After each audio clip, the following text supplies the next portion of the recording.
I can't talk about Ethiopia and not talk about Eritrea, a country where the president has continued to oppress its own people for the past 22 years. Don't forget that Eritrea is a one-party state, a communist government. You need permission to gather together, you need permission to travel to another village, you need permission to do everything. So if a group of people are gathered together, they may accuse them of plotting against the government and be arrested.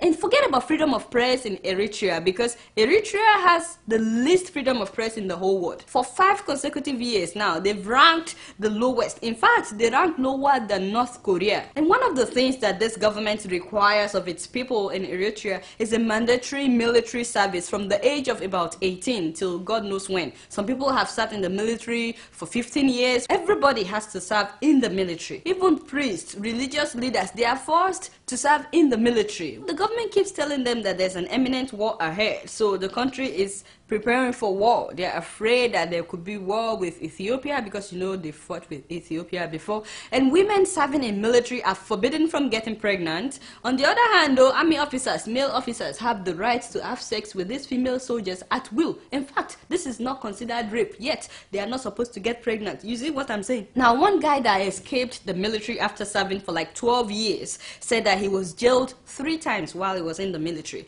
And this is not the usual jail that, you know, this is an underground jail where they will give the people 1 pathetic meal in a day, 1 meal in a day, and they're only allowed to shower once a month. Just imagine getting a shower once a month. Plus, they can't say a word inside the prison without getting permission. You know, I told you they have to get permission for everything. They have to get permission from security guards before they can say anything in the prison. If you say something, they beat you down and tie you up, and then they pour sugar water on the person before taking them outside where cockroaches and ants will gang up on them, you know. And so it is because of this brutality in Eritrea that a lot of Eritreans are fleeing the country. I'm talking about thousands of people fleeing every month. Some people are saying between 1,000 and 3,000 people flee Eritrea every month, which is why their entire soccer team disappeared in Kenya in 2009 after they went there for a match. The same thing happened in 2011 when they went to play in Tanzania, remember? And even last year, the whole team disappeared in Uganda. Now, the sad thing, you know, is that while these people are trying to flee, many of them are kidnapped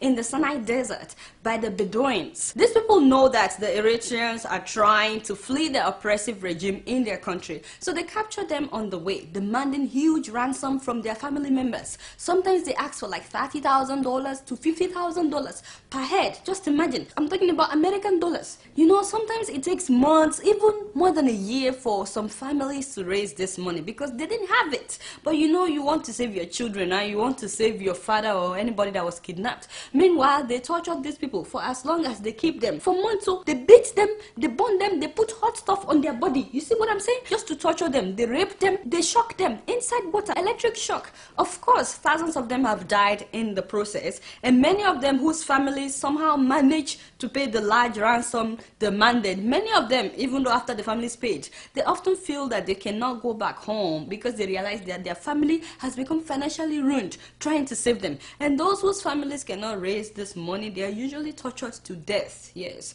Or sometimes they will sell them to organ traffickers, you know, people that will take out their organs and just sell their body parts anyhow. Or sometimes they sell them into prostitution or human labor trafficking. Tigisti Tekla tells us her story. Raped by smugglers, she became pregnant and had an abortion when she was in Israel. Tigisti says she's prepared to speak out so the world knows about the ordeal she and many other women suffer in the Sinai. Meanwhile, the government pretends not to know what is going on in the Sinai desert, even though this is happening to his own citizens. And this is still going on as we speak. And it's time for Egyptian government to pay more attention to what is going on in its own territory and go after these people that are killing the African immigrants. So my people, let's not be silent about all these atrocities. Please go online, find out how you can help the people that are held captive and how you can help the people that are in their country trying to get out. Honestly, I can't wait for the day that Eritreans will be liberated from this oppressive regime that they have right now. You know me, I'm just